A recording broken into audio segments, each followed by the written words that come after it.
मसीह में आप सबकी सलामती हो। तशरीफ रखिए।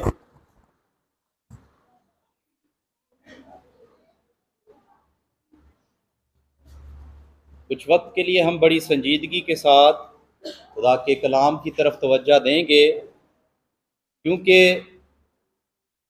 ये वक्त बड़ा कीमती है और उसका कलाम हज़ारों सोने चांदी के सिक्कों से ज़्यादा कीमती है।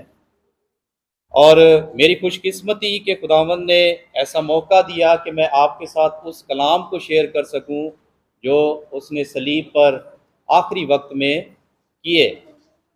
और मेरे अजीज़ों, आज हम पहले कलमे को सीखने वाले हैं जो यीशु मसीह ने करीबुल मौत के वक्त कहे। और उसने पहला जो कलमा अपनी ज़ुबान मुबारक से कहा, वो कहा, ए बाप इनको, क्योंकि ये जानते नहीं कि क्या करते हैं। इससे पहले कि हम इस पर गौर करें, इसे मजीद सीखें, मेरे अजीजों, हम बाखूबी वाकिफ हैं कि जब कोई मरने के करीब होता है, जब कोई मौत के करीब होता है, तो जो कुछ वो कहता है वो हमारे लिए बहुत अहमियत का हामिल होता है और हम उसकी बहुत कदर करते हैं और उसे हमेशा याद रखते हैं कि मरने वाले ने मुझसे ये बात की थी। और इसकी मिसाल हम देखते हैं कलाम मुकद्दस में से। हजरत यूसुफ ने अपने लोगों से, कौम बनी इस्राइल से कहा कि जब मैं मरूं तो मेरी हड्डियां जो है वो इस मुल्क से निकाल लेना, मिस्र से निकालकर मुल्क के कनान में ले जाना। और ये उसने उस वक्त कहा जब वो मरने के करीब था। और मेरे अजीजों, उसके बाद 430 बरस तक इस बात को इसराइलियों ने याद रखा। और 430 बरस के बाद जब वो वहां से शिफ्ट हुए, मुल्क के कनान की तरफ गए, तो उन्होंने बड़ी हिफाजत के साथ उन हड्डियों को निकाला और ताबूत में बंद करके वो अपने साथ उस मुल्क में ले गए, क्योंकि यूसुफ ने ये बात उस वक्त कही थी जब वो मरने के करीब था। लेकिन आज हम उस शख्स की, उस खुदा की बात करने को है, उस पर बात करने को है जो हमारा जिंदा खुदावंद है, जिसके हम पैरोकार हैं, जिसके हम मानने वाले हैं। और उसने ये बात सलीब पर कही उस वक्त जब वो मरने के करीब था। और उसने कहा, है बाप इनको, क्योंकि ये जानते नहीं कि क्या करते हैं। मेरे अजीजों, हम जब खुदावंद यीशु मसीह की इस बात को, इन अल्फाजों को सुनते हैं, तो हमें उसकी खिदमत के दिन याद आते हैं जब उन्होंने जमीनी सफर में अपनी खिदमत के दौरान कहे और आज वो उन्हें पूरा करते हैं। आए मेरे साथ एक हवाला निकालें, मत्ती रसूल की मार्फत लिखी गई अंजील, उसका 5वां बाब और उसकी 44वीं आयत को हम कलाम मुकद्दस में से अपनी रहनुमाई के लिए पढ़ेंगे।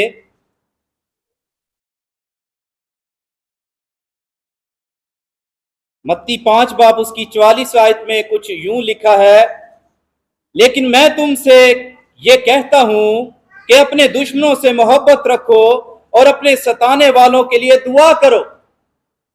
खुदा यीशु मसीह ने अपने शागिर्दों को क्या सिखाया कि अपने दुश्मनों से क्या करो और अपने सताने वालों के लिए। और यहां पर इस वक्त खुदावंद यीशु मसीह ने जो बात कही थी उसे वो पूरा करते हैं। जिन लोगों ने उसे कोड़े मारे, जिन लोगों ने उसे सताया, जिन लोगों ने उसकी तजलील की, जिन्होंने उसे सलीब पर चढ़ाया, हाथों और पांव में कील ठोके, उनके लिए वो दुआ करते हैं, उनसे वो मोहब्बत का इजहार करते हैं और वो कहते हैं कि ऐ बाप इनको माफ कर। ये उसकी मोहब्बत की दलील है, ये उसकी मोहब्बत का जो है वो हमें वाकया नजर आता है, जो उसने सिखाया उसे पूरा किया। आमीन। उसने अपने शागिर्दों से क्या कहा, लेकिन मैं तुमसे ये कहता हूं कि अपने दुश्मनों से, ये बहुत मुश्किल बात है ना, मुश्किल बात है ना, दुश्मनों से मोहब्बत रखना। कोई साढ़े खिलाफ होवे, असं उहदे नाल मोहब्बत कर सकते? आवाज नहीं आई, आवाज नहीं आई। हमारी तो अपने घरों में मोहब्बत नहीं, एक दूसरे से मोहब्बत नहीं है। तो यहां पर खुदावंद खुदा, हमारा जिंदा खुदा, जिसकी हम पैरोकार हैं, जिसकी हम मुनादी करते हैं, जिसके पीछे हम चलते हैं, वो कह रहे हैं कि अपने दुश्मनों से की करो, मोहब्बत रखो, और अपने सताने वालों के लिए दुआ करो। और ना सिर्फ उसने वो बातें कही, जो कुछ भी उसने अपने शागिर्दों से कहा, लोगों को करने के लिए कहा, उसने उस पर अमल करके भी हमें दिखाया। और ये वाज़े सबूत है सलीब पर पहला कलमा के, ए बाप इनको माफ कर, क्योंकि ये जानते नहीं कि क्या करते हैं। एक और आयत है लूका 9 बाप उसकी 18 आयत, बाद में पढ़ लीजिएगा इसे, क्योंकि वो हमें सिखाता है, और जो सिखाता है वो करके भी दिखाता है। आमीन। मेरे अजीजों, जब हम थोड़ा सा आगे बढ़ते हैं तो यहां पर हमने इसी हवाला में देखा 44वीं आयत में तो लिखा है अपने दुश्मनों से मोहब्बत रखो। तो हमें यूहन्ना की अंजील 3 बाब उसकी 16वीं आयत याद आती है। आप सबको भी याद आ जाएगी। क्या है बात? क्योंकि खुदा ने ऐसी मोहब्बत रखी कि अपने इकलौते बेटे को, ताकि जो कोई उस पर ईमान लाए हलाक ना हो बल्कि हमेशा की। और यहाँ पर हमें वो मोहब्बत नजर आती है जो खुदा ने मुझसे और आपसे की और दुनिया से की। और कलाम में लिखा है कि किसी ने खुदा को नहीं देखा, किसी ने, लेकिन बेटे ने उसे जाहिर किया मुझ पर और आप पर। हालेलुया। और यहाँ पर इसका वाज़े सबूत है उस मोहब्बत का जो खुदा ने मुझसे और आपसे करके अपने बेटे को इस जमीन पर भेजा। और उसी मोहब्बत का इजहार खुदावंद यीशु मसीह सलीब पर करते हैं और कहते हैं कि ए बाप इनको माफ कर। मेरे अजीजों, खुदावंद यीशु मसीह जो है वो झलक है खुदा की, और हम उस में से खुदा को देख सकते हैं, और इसी में खुदावंद के हजूर हम बढ़ सकते हैं उसकी मोहब्बत में। आए मेरे साथ एक और हवाला निकालें खुदावंद के हजूर, कि खुदा अपने लोगों के लिए जो मोहब्बत का इजहार करता है और खुदावंद यीशु मसीह ने जो बात की उसे वो पूरा करता है। मेरे साथ निकाले मत्ती 18 बाब, मत्ती 18 बाब उसकी 11 आयत को पढ़ दीजिए।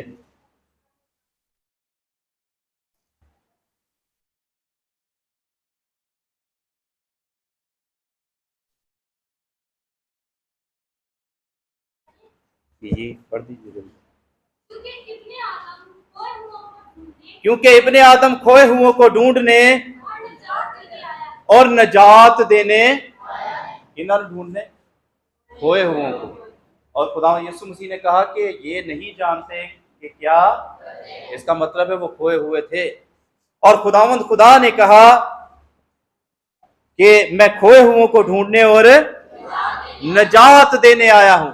अगर यहां पर खुदावंद यीशु मसीह ये कलमा ना कहते, इस बात को ना कहते कि इनको माफ कर, तो जरूर उन पर सजा लागू हो जाती और वो मौत और हलाकत में सो जाते। इसलिए मेरे और आपके खुदावंद ने इन बातों को जो उसने जमीनी सफर में मनादी में की, उन्हें पूरा किया।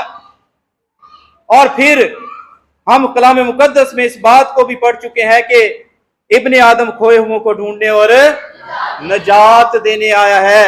और मेरे अजीजों, नजात बगैर खून बहाए उसकी माफी और नजात नहीं हो सकती थी। इसलिए खुदा यीशु मसीह को सलीब पर जाना बहुत जरूरी था, और वो खुदावंद के हजूर सलीब पर चढ़ा और मेरे और आपके लिए उसने जान दी। अगर खुदावंद यीशु मसीह उन्हें इंसान की सूरत में, जिस्म की सूरत में नजर ना आता, तो क्या कभी वो उसे सलीब पर चढ़ाते?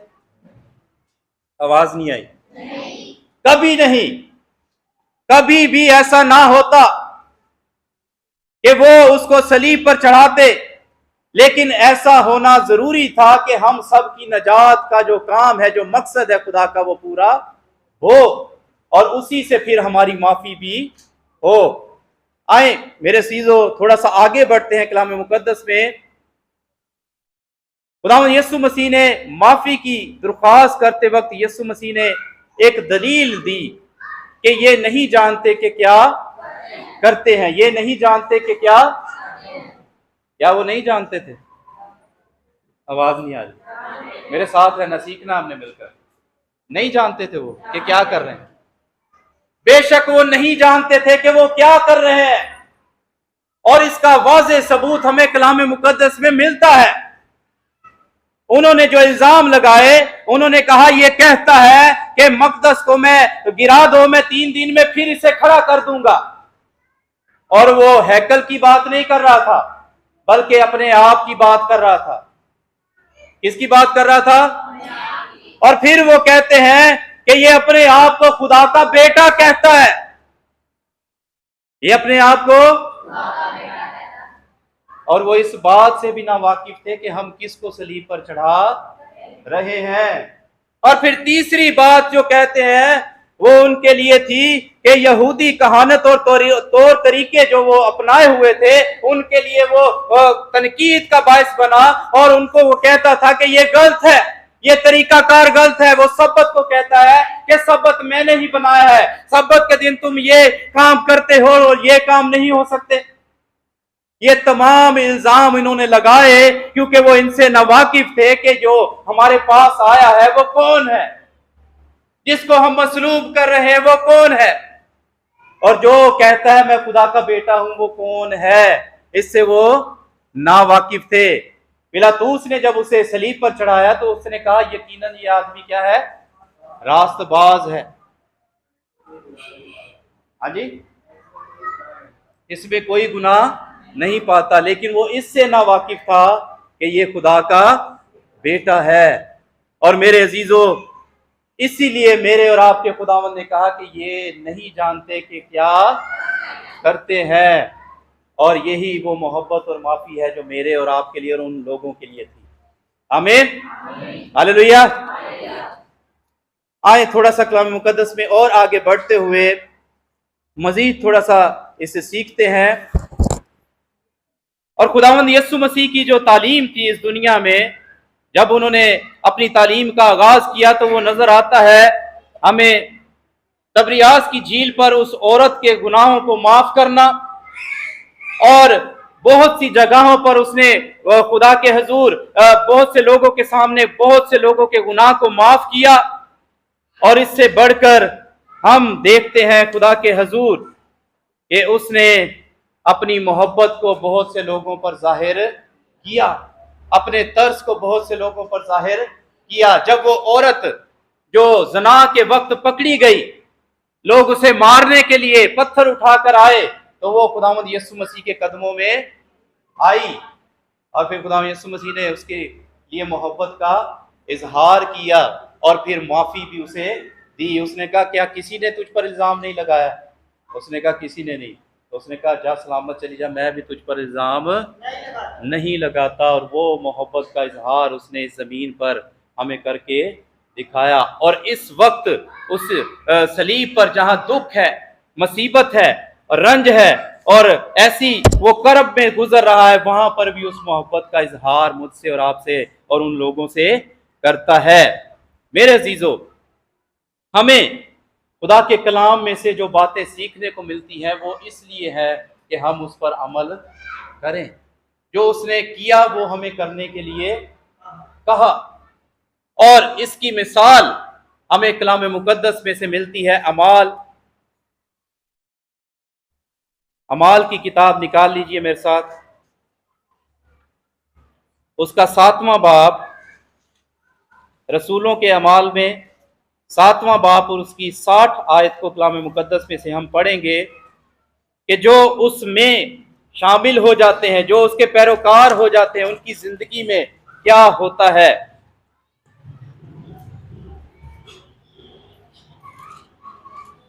60 आयत को पढ़ दीजिए जल्दी से।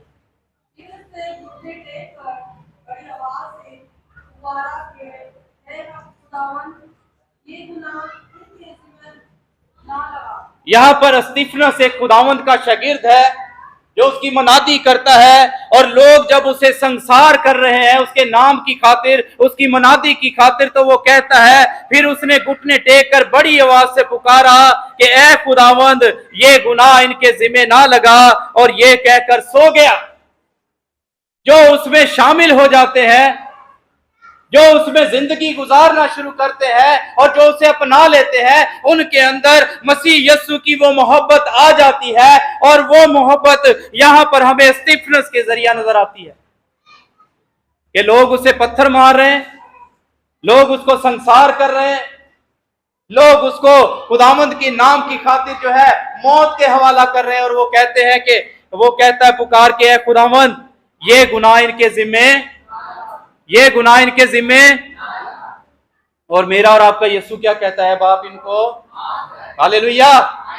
हम जो उसके पैरोकार हैं, हम जो उसके साथ जिंदगी गुजारने वाले हैं, हम जो उसके साथ, उसके नाम के साथ इस जमीन पर जिंदगी गुजार रहे हैं, क्या हम माफ करने वाले हैं? क्या हम माफ करने वाले हैं? शायद कोई ऐसा हो, लेकिन अमूमन हम कहते हैं कि जिंदगी भर मेरे दिल च गल, ऐसा जुमला सुना है किसी ने? ये गल जिंदगी भर मेरे ये निकलेगी। लेकिन खुदावंद का हवारी, खुदावंद का शागिर्द स्तिफनस यहां पर इस बात को वाजे करता है कि उसने अपने आप को खुदावंद के हवाला कर दिया और अपने आप को खुदा के पीछे चलाते हुए उस मोहब्बत को जान लिया और उस मोहब्बत का इजहार जो है वो लोगों से करता है। और वो कहता है कि ये गुनाह जो वो करते हैं, जो लोग मुझे पत्थर मारकर हलाक कर रहे हैं, इनके जिम्मे ये गुनाह ना लगा। और मेरा और आपका खुदावंद भी यही हमें सिखा रहा है। Hallelujah, hallelujah. आज हम अपनी जिंदगी पर जब गौर करें तो हम में क्या माफी की स्पिरिट है? हमने खुदावंद को कबूल किया है, हमने खुदावंद के नाम से बपतिस्मा लिया है, हम उसके हवारी हैं, हम उसके पीछे चलने वाले हैं, हम उसके साथ वक्त गुजारने वाले हैं।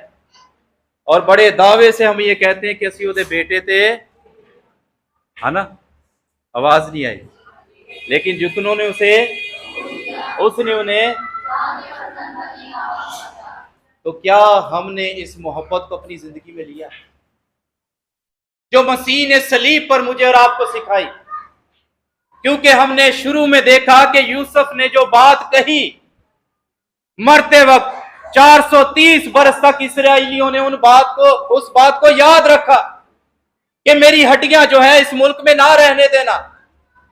और ये कलमा जो है ये मेरे और आपके लिए बहुत ही ज्यादा अहमियत का हामिल है, और हर मसीही के लिए जो उस पर ईमान रखता है कि हम इस मोहब्बत को जाने, हम इस मोहब्बत में जो नजात है पिन्हा उसको जानते हुए उस माफी को अपनी जिंदगी में लें और फिर उसके दूसरों के साथ शेयर करना शुरू करें।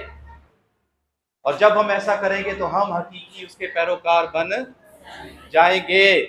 और यीशु मसीह ने इसीलिए ये सलीबी कलमात कहे कि मैं और आप जान लें, मैं और आप सीख लें कि हमने इस तरह से जिंदगी गुजारनी है। और स्तिफनस ने इस बात को जान लिया, स्तिफनस ने इस बात को जान लिया। आज मेरे लिए और आपके लिए सवाल है कि क्या मैंने और आपने इस बात को जाना? क्योंकि माफी में, मोहब्बत में नजात पिन्हा है। क्या है? नजात छुपी हुई है। क्या छुपी हुई है? तो आज ही मेरे साथ ये उस मोहब्बत से है, उस माफी से है, क्योंकि गुनाहों की माफी के बाद ही हम उस फिरदौस में जा सकते हैं। और हमें इस मोहब्बत को अपनी ज़िंदगी में लेना है जो खुदावंद यीशु मसीह ने सलीब पर मुझे और आपको सिखाई। और उसने कहा है बाप इनको, क्योंकि ये जानते नहीं कि वो वाकई नहीं जानते। लेकिन आज मैं और आप जानते हैं, मैं और आप कलाम को सीखते हैं, मैं और आप कलाम को सुनते हैं, मैं और आप कलाम की तरफ मतवज्जा होते हैं। लेकिन अगर हम माफ़ करने वाले नहीं हैं, हमारे अंदर वो मोहब्बत नहीं है, तो फिर हम हकीकी पैरोकार नहीं है। और जो हकीकी पैरोकार होते हैं वो कहते हैं अब मैं जिंदा ना रहा बल्कि, हालेलुया। और वो कहते हैं कि अब मैं तेरे लिए जान देने के लिए भी तैयार हूँ। तो मेरे अजीज़ों, मसीह यीशु का ये कलमा जो माफ़ी का है, जो मोहब्बत का है, उसे आज हम अपनी जिंदगी में लेकर जाएं। हम यहां से खाली ना लौटें, हम नामी मसीही ना बने रहे, बल्कि अपने अंदर उस मोहब्बत को, उस माफी को लेकर जाएं जो दूसरों के लिए खुदावंद ने हमें सिखाई, ताकि हम भी उस नजात के अंदर दाखिल हो जाएं। और जब हम इस तरह से जिंदगी गुजारेंगे तो जी गल असीं कहते ना कि जिंदगी भर मेरे दिल च रहनी वो निकल, और फिर हम खुदा के हजूर उस मोहब्बत के साथ जिंदगियों को जीतना शुरू कर देंगे। जिस तरह खुदावंद ने जिंदगियों को बचाया, हम भी उसके पैरोकार बनकर जिंदगियों को बचाने वाले हो जाएंगे। आमीन। खुदावंद इस कलाम के वसीला से मुझे और आपको बरकत दे। आमीन।